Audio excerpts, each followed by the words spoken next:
Januari 2017, aku diberikan tugas pengiraman di dalam gereja.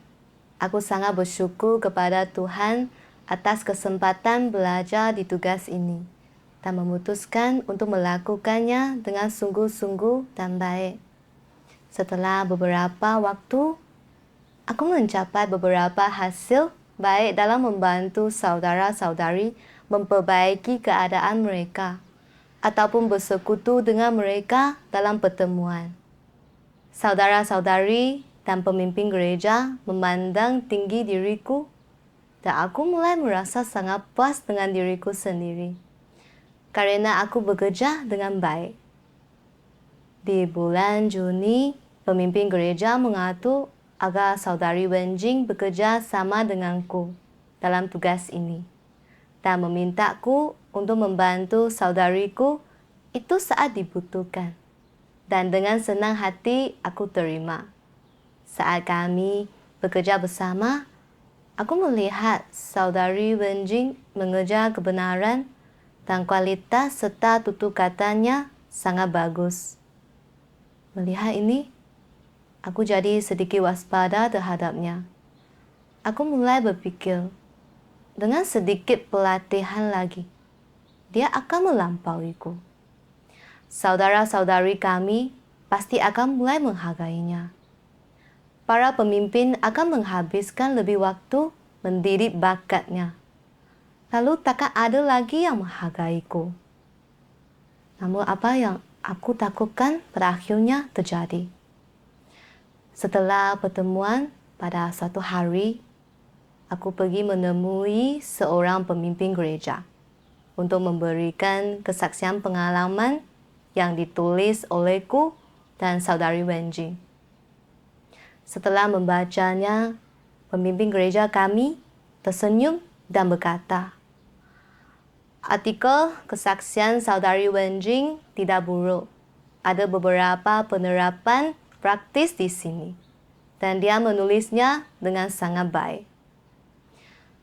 Mendengar dia memuji saudari Wenjing seperti ini, aku merasa sangat tidak senang. Aku berpikir, saudari Wenjing punya kualitas yang bagus, itu benar. Tetapi, aku telah menyelesaikan lebih banyak masalah dalam tugas dibanding dia. Aku masih lebih baik dibanding dia dalam hal itu. Aku harus berusaha lebih keras. Aku tak bisa biarkan dia mengalahkanku atau aku akan kehilangan posisiku di sini. Beberapa hari kemudian, saudari Wenjing menulis kesaksian pengalaman lain. Pemimpin gereja kami membacanya dan sekali lagi memuji kualitas saudari Wenjing dan kepositifan yang dia tulis di artikelnya. Lalu memintaku menghabiskan lebih banyak waktu menulis artikelku. Aku marah dengan kata-katanya dan mulai menyalahkan pemimpin dengan berpikir, kau selalu membicarakan betapa hebat kualitas Wenjing. Apa dia lebih baik dariku dalam segala hal? Saudari Wenjing hanya perlu mendatangi beberapa tempat pertemuan, memberinya banyak waktu untuk menulis artikel ini. Jika aku tak terlalu sibuk dengan pekerjaan gereja, aku juga akan punya banyak waktu luang untuk menulis artikel. Aku mak mendengar dia dipuji. Jadi dengan tegas ku katakan kepada pemimpin gereja, aku juga bisa menulis. Seminggu kemudian, pemimpin gereja yang lain memuji kesaksian pengalaman saudari Wenjing sebagai yang sangat praktis dan mendorongnya untuk menulis lebih banyak lagi dan memintaku menulis seaktif dia. Aku benar-benar marah, dia baru sebentar di sini dan sudah menulis 2 kesaksian pengalaman. Lalu dia dipuji oleh para pemimpin gereja. Aku sudah lama melakukan tugas ini, tetapi hanya menulis 1. Apa yang akan dipikirkan para pemimpin gereja tentang aku? Apa mereka akan bilang aku tak bisa mengatur waktu? Aku tak mau menderita atau membayar harga untuk menulis kesaksianku? Aku telah dikalahkan oleh kualitas superior saudari Wenjing. Dan kini dia bisa menulis artikel ini.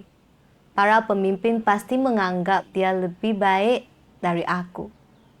Jika dia terus menulisnya, bukankah aku akan terlihat semakin buruk?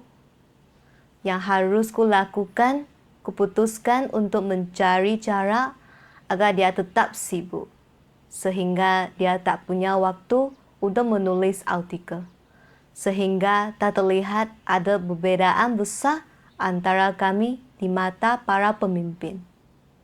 Untuk mempertahankan status di gereja, aku mulai menekannya dan mendelegasikan beberapa kelompok pertemuan persekutuan padanya. Melihat betapa sibuk dia setiap hari, setelah ini aku berpikir untuk mengambil kembali sebagian tanggung jawabnya. Tetapi aku berpikir, jika kau tak sesibuk ini, maka kau akan punya waktu untuk menulis artikel itu. Lebih baik membuatmu tetap sibuk.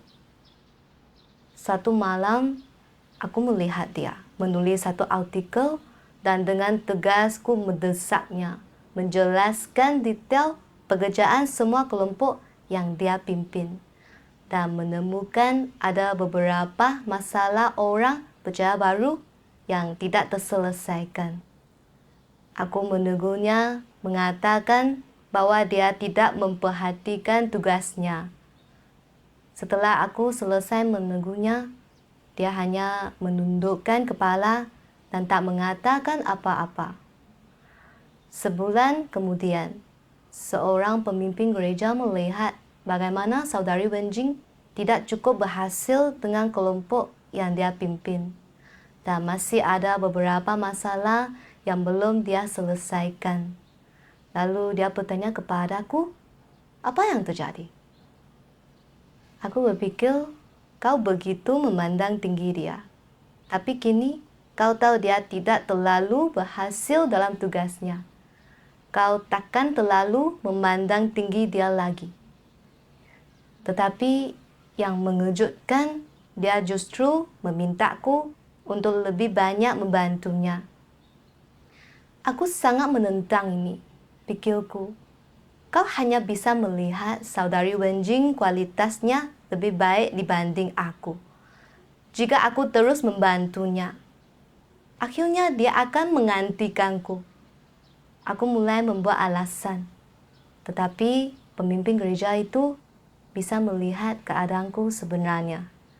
Dia tunjukkan keegoisan dan kekejamanku dan mengatakan bahwa aku tidak menjunjung pekerjaan rumah Tuhan. Dia juga bilang bahwa saudari Wenjing punya kualitas bagus dan pantas untuk dilatih.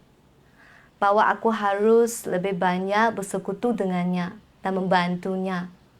Serta aku tak boleh hanya memperhatikan status dan reputasiku. Kemudian, aku memaksakan diri bertanya kepada saudari Wenjing. Apakah dia kesulitan menjalankan tugasnya? Aku melihat dia merasa terkekang olehku dan tak mau terbuka kepadaku. Seharusnya itu memberiku alasan untuk merenungkan diri. Tetapi, aku tak menyukainya dan berpikir, aku sudah coba membantunya.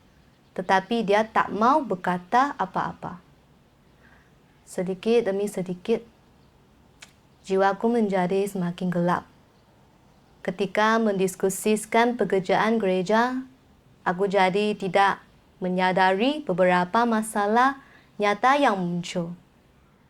Makin aku melihat dia, makin aku merasa terganggu dengan kehadirannya. Suatu hari, aku melihat dia melakukan kesalahan dan aku marah lalu menegurnya dengan tegas berkata, "Kita sudah diskusikan masalah ini dan kamu masih belum menyelesaikannya. Kau selalu perhatian ketika menulis artikel. Sayang sekali kau tak bisa melakukan yang sama ketika menjalankan tugas. Setelah ini, Saudari Wenjing merasa sangat terkekang olehku dan tak berani lagi menulis kesaksian. Aku tahu bahwa diriku telah menyakitinya, tetapi aku tak bisa menahannya. Aku selalu merasa marah padanya tanpa alasan. Dalam hati, aku juga menderita, jadi aku berdoa kepada Tuhan agar membantuku keluar dari keadaan ini. Keesokan harinya, saat pertemuan, Saudari Wenjing berkata dia merasa kekurangannya terlalu besar bahwa dia tidak cocok melakukan tugas ini dan ingin kembali ke tugas yang sebelumnya. Mendengar ini, aku langsung berpikir, apa ini semua karena rasa sakit yang aku sebabkan padanya? Jika benar, maka aku sudah melakukan kejahatan. Aku jadi sedikit panik dan takut. Aku tanyakan padanya alasan di balik ini semua dan mempersekutukan kehendak Tuhan untuk membantunya. Setelah bersekutu dengannya, keadaannya sangat membaik dan yang sangat melegakan aku. Dia bilang bersedia melanjutkan tugas ini. Saat itu, seorang pemimpin gereja datang ketika dia tahu bahwa aku sudah mengekang Saudari Wenjing. Dan Wenjing tak mau terus bekerja denganku. Dia menanganiku dengan keras. Dia bilang, kenapa kau tak bisa bersekutu pelan-pelan dengannya dan membantunya ketika dia melakukan kesalahan? Sebaliknya, kau justru muka dan memperlakukannya dengan buruk. Hasil tugasmu akhir-akhir ini sangat buruk. Kau perlu sungguh-sungguh merenungkan diri. Apa yang dia katakan sangat mengena kepadaku. Aku menangis dan dalam hati aku merasa dizalimi dan mulai memprotes. Jika belakangan ini pekerjaanku tidak baik, itu bukan hanya karena diriku. Kenapa hanya aku yang ditangani? Namun kemudian aku teringat firman Tuhan. Jika engkau percaya pada kedaulatan Tuhan, maka engkau harus percaya bahwa peristiwa yang terjadi setiap hari, baik atau buruk, semua itu tidak terjadi secara acak. Itu bukannya seseorang dengan sengaja bersikap keras kepadamu atau menyasar dirimu. Semua ini diatur oleh Tuhan. Mengapa Tuhan mengatur semua hal ini? Bukan untuk mengungkapkan dirimu yang sebenarnya atau menelanjangimu. Menelanjangimu bukanlah tujuan akhir. Tujuan akhirnya adalah menyempurnakanmu dan menyelamatkanmu. Memang benar, karena izin Tuhan, aku bertemu dengan semua orang-orang, kejadian, dan keadaan ini sekarang. Bukan karena pemimpin gereja sengaja mempersulitku, melainkan watak rusakku sendiri yang perlu aku renungkan dan selesaikan. Aku harus berhenti membuat alasan dan mengeluh. Aku harus menjaga hati tetap patuh dan menerima apa yang terjadi. Ketika memikirkan ini, aku merasa lebih tidak bersedih atas semua yang terjadi. Malam itu, aku tak bisa tidur. Aku berbaring bolak-balik.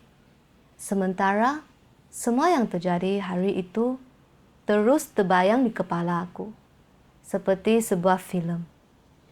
Aku terus bertanya kepada diriku sendiri, Jika Tuhan mengatur agar pemimpin gereja menangani dan memangkasku, apa sebenarnya yang harus ku pelajari dari semua ini? Bagaimana aku telah memperlakukan saudari Wenjing? Aku sangat tahu kualitasnya baik, tapi aku tak berusaha belajar darinya. Sebaliknya, aku justru mencoba bersaing dengannya. Dia ingin menulis artikel yang menjadi saksi bagi Tuhan. Tetapi aku berusaha menghancurkan antusiasmenya menulis artikel ini. Bagaimana bisa aku melakukan hal yang begitu jahat? Apa yang jadi pemikiran di balik itu dan dari mana asalnya? Keesokan harinya, dalam masa teduhku, aku membaca satu bagian firman Tuhan. Beberapa orang selalu takut bahwa orang lain akan membuat mereka tidak lagi menjadi pusat perhatian dan mengungguli mereka, mendapatkan pengakuan sementara mereka sendiri diabaikan. Ini mengakibatkan mereka menyerang dan mengecualikan orang lain. Bukankah ini contoh perasaan iri terhadap orang-orang yang lebih mampu daripada diri mereka sendiri? Bukankah perilaku semacam itu egois dan hina? Watak macam apakah ini? Ini adalah watak yang jahat. Hanya memikirkan diri sendiri. Hanya memuaskan keinginan sendiri, tidak menunjukkan perhatian terhadap tugas orang lain, dan hanya memikirkan kepentingan diri sendiri, dan bukan kepentingan rumah Tuhan. Orang-orang seperti ini memiliki watak yang buruk, dan Tuhan tidak mengasihi mereka. Jika engkau benar-benar mampu memikirkan kehendak Tuhan, engkau akan mampu memperlakukan orang lain dengan adil. Jika engkau merekomendasikan seseorang dan orang itu dibina menjadi orang yang berbakat, dan sebagai akibatnya, engkau membawa satu orang lagi yang berbakat ke dalam rumah Tuhan, tidakkah engkau dengan demikian telah melakukan pekerjaanmu dengan baik? Tidakkah engkau dengan demikian telah setia dalam menjalankan tugasmu? Ini adalah perbuatan yang baik di hadapan Tuhan dan merupakan tipe hati nurani dan akal budi yang harus dimiliki manusia. Manusia sungguh kejam, kelicikan dan intrik, perampasan dan perebutan satu sama lain, persaingan demi ketenaran dan kekayaan, pembantaian satu sama lain. Kapankah semuanya ini akan berakhir? Sekalipun Tuhan telah mengucapkan ratusan ribu kata, tak seorang pun yang tersadar. Manusia bertindak hanya demi kepentingan keluarga dan putra-putri mereka, demi karir, prospek masa depan, kedudukan, kesombongan, dan wang, demi makanan, pakaian, dan kedagingan mereka. Namun, adakah seorang pun yang tindakannya benar-benar demi kepentingan Tuhan? Bahkan di antara mereka yang bertindak demi Tuhan, hanya sedikit yang mengenal Tuhan. Berapa banyak orang yang tidak bertindak demi kepentingan diri mereka sendiri? Berapa banyak yang tidak menindas atau mengucilkan sesamanya untuk melindungi kedudukan mereka sendiri? Apa yang firman Tuhan katakan benar-benar merupakan keadaanku. Ternyata aku telah bersaing dengan saudariku demi pengakuan dan reputasi. Aku telah terjebak oleh hasrat ketenaran dan status. Dan aku tak bisa melepaskan diri dari itu. Sejak aku mulai bekerja bersama saudari Wen Jing dalam tugas ini dan melihat kualitasnya yang bagus, serta hasratnya menulis kesaksian pengalaman dan dia dipuji oleh para pemimpin gereja, aku merasa iri dan tak bersedia menerima itu. Aku mengadu domba diriku dengannya, bersaing secara pribadi dengannya. Dalam pikiranku sendiri, aku tugaskan dia memimpin beberapa grup pertemuan, agar dia tak punya waktu untuk menulis artikelnya. Dan ketika dia mengalami masalah dalam tugasnya, tidak hanya aku tak menolongnya, tapi aku juga memarahinya hingga dia menjadi pasif dan merasa terkekang. Aku tahu dia memiliki kualitas yang baik dan pantas untuk dilatih dan seharusnya lebih banyak membantunya. Namun aku merasa iri dengan kemampuannya dan aku tak ingin orang lain lebih baik dari aku. Ketika sadar dia lebih baik dariku, aku jadi iri dan mendendam. Untuk menjaga status dan reputasiku sendiri, tidak hanya aku tak membantu dia, tetapi aku menindasnya dan mencoba merusak antusiasmenya untuk menulis artikel. Aku sangat jahat dan tercela. Tuhan telah memberkatiku, mengizinkan aku berlatih melakukan tugas penyiraman. Aku belum melaksanakan tugas dengan baik untuk membalas kasih Tuhan, tetapi justru iri pada kemampuan Wen Jing dan bersaing dengannya demi ketenaran dan keuntungan. Aku tak memiliki sedikit pun hati nurani atau nara. Aku merasa penuh dengan penyesalan dan menyalahkan diri. Jadi aku berdoa kepada Tuhan, memohon agar Dia membimbingku menemukan sumber masalah ini. Setelah itu, aku membaca firman Tuhan. Iblis menggunakan ketenaran dan keuntungan untuk mengendalikan pikiran manusia. Sampai satu-satunya yang orang pikirkan adalah ketenaran dan keuntungan. Mereka berjuang demi ketenaran dan keuntungan, menderita kesukaran demi ketenaran dan keuntungan, menanggung penghinaan demi ketenaran dan keuntungan, mengorbankan semua yang mereka miliki demi ketenaran dan keuntungan. Dan mereka akan melakukan penilaian atau mengambil keputusan demi ketenaran dan keuntungan. Dengan cara ini, iblis mengikat orang dengan belenggu yang tak kasat mata, dan mereka tidak punya kekuatan ataupun keberanian untuk membuang belenggu tersebut. Mereka tanpa sadar menanggung belenggu ini dan berjalan maju dengan susah payah. Demi ketenaran dan keuntungan ini, umat manusia menjauhi Tuhan dan mengkhianati Dia dan menjadi semakin jahat. Jadi, dengan cara inilah generasi demi generasi dihancurkan di tengah ketenaran dan keuntungan iblis.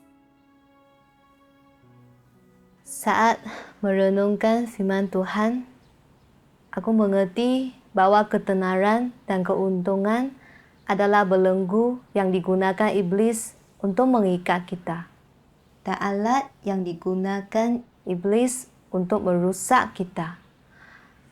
Aku belum bisa membebaskan diriku dari belenggu dan kekangan ketenaran dan keuntungan. Karena tujuan hidup, gagasan, dan pandanganku selama ini salah. Aku tidak bersikap sesuai firman Tuhan dan sesuai dengan tuntutannya. Aku melakukan itu mengikuti aturan hidup iblis yang ditanamkan dalam diriku. Menonjol dari yang lain, manusia bergelut ke atas, air mengalir ke bawah.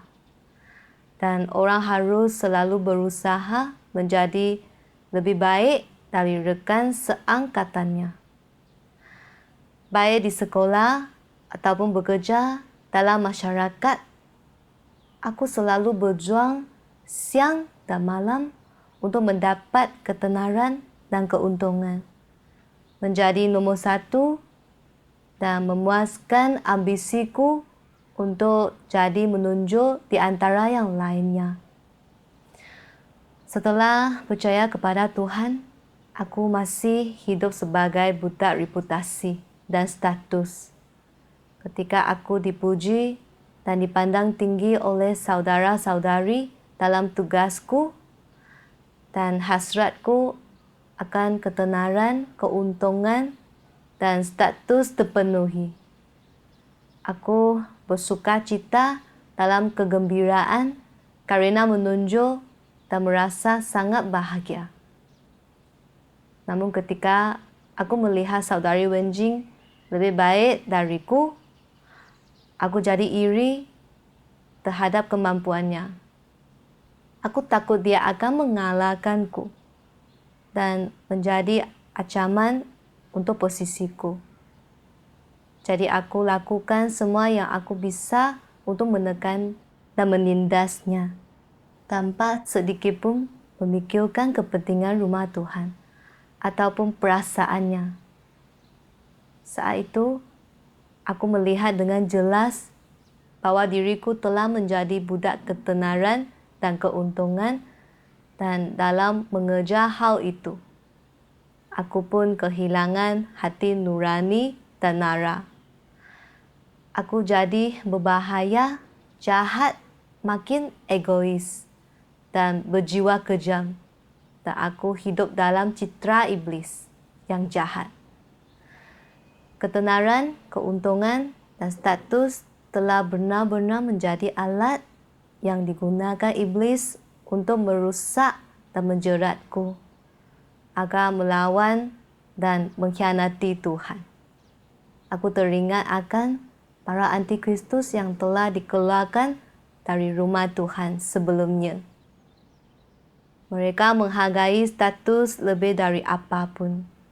Demi status, mereka mengucilkan dan menindas saudara-saudari serta menghukum dan mengusir orang sesuka hati. Pada akhirnya, mereka melakukan segala macam kejahatan dan disingkirkan. Aku telah mengungkap watak antikristusku sendiri dalam caraku memperlakukan dan bersikap kepada saudari Wenjing, dan aku tahu jika tidak menerima penghakiman dan pemunian Tuhan serta sungguh-sungguh bertobat, maka cepat atau lambat aku juga akan disingkirkan seperti para antikristus itu. Aku melihat bahwa diriku dalam keadaan bahaya, bahwa kegelapan dalam jiwaku dan kesalahanku dalam tugas adalah penghakiman dan disiplin Tuhan yang tegas. Tuhan berkehendak aku untuk merenungkan diri dan kembali serta berhenti dari jalan salah yang aku ikuti sebelum terlambat. Jadi aku berdoa kepada Tuhan, memohon agar Dia membimbingku menunjuk jalan praktis. Kemudian aku membaca ini dalam firman Tuhan. Renungkan ini.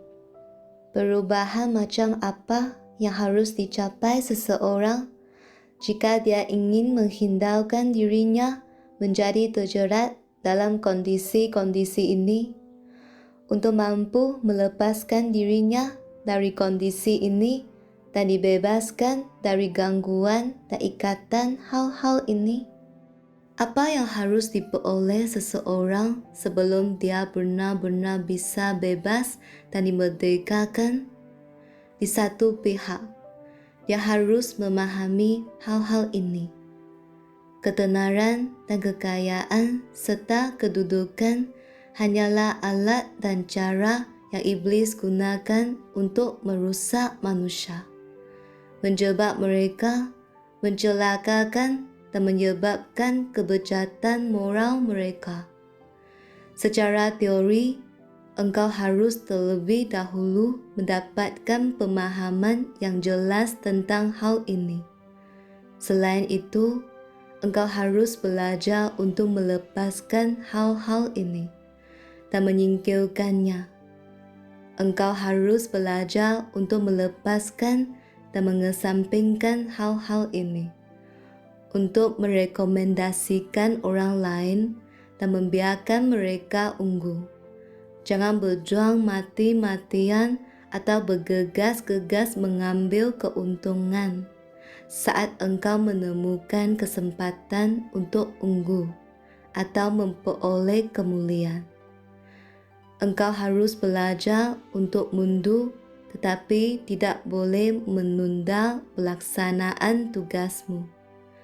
Jadilah seseorang yang bekerja dengan tenang tanpa ingin terlihat, yang tidak pamer kepada orang lain. Ketika engkau melakukan tugasmu dengan setia, semakin engkau melepaskan gengsi dan statusmu, dan semakin engkau melepaskan kepentinganmu sendiri, semakin damai engkau jadinya, semakin banyak ruang terbuka di hatimu, dan keadaanmu akan semakin membaik. Semakin engkau bergumul dan bersaing, semakin gelaplah keadaanmu. Jika engkau tidak percaya, coba saja dan lihatlah. Jika engkau ingin memutrabalikkan keadaan semacam ini dan tidak dikendalikan oleh hal-hal ini, engkau pertama-tama harus mengesampingkan dan melepaskannya. Fungsinya tidak sama. Ada satu tubuh. Masing-masing melakukan tugasnya, masing-masing berada di tempatnya dan melakukan yang terbaik. Untuk setiap percikan api ada satu kilatan cahaya dan mencari kedewasaan dalam hidup. Dengan demikian, aku akan puas. Firman Tuhan menunjukkan jalan praktis kepadaku. Mereka menunjukkan kepadaku bahwa ketika rasa iri muncul, aku harus berdoa kepada Tuhan dan meninggalkan niat burukku, menyingkirkan kepentingan pribadiku, mendahulukan pekerjaan rumah Tuhan, dan memperhatikan kehendak Tuhan. Kita semua memiliki kekuatan dan kelemahan sendiri, tetapi Tuhan berkehendak kita mempelajari kekuatan satu sama lain dan mengompensasi kelemahan kita, agar setiap orang bisa berdiri di posisi mereka dan melayani tujuan mereka sebaik mungkin. Saudari Wenjing memiliki kualitas yang baik, orang yang mengejar kebenaran. Alasan rumah Tuhan mengatur agar dia bekerja denganku bukanlah agar aku iri dengan kemampuannya dan bersaing dengannya untuk pamer, tetapi agar aku bisa belajar dari kekuatannya dan menutupi kelemahanku sendiri. Inilah kebaikan Tuhan kepadaku.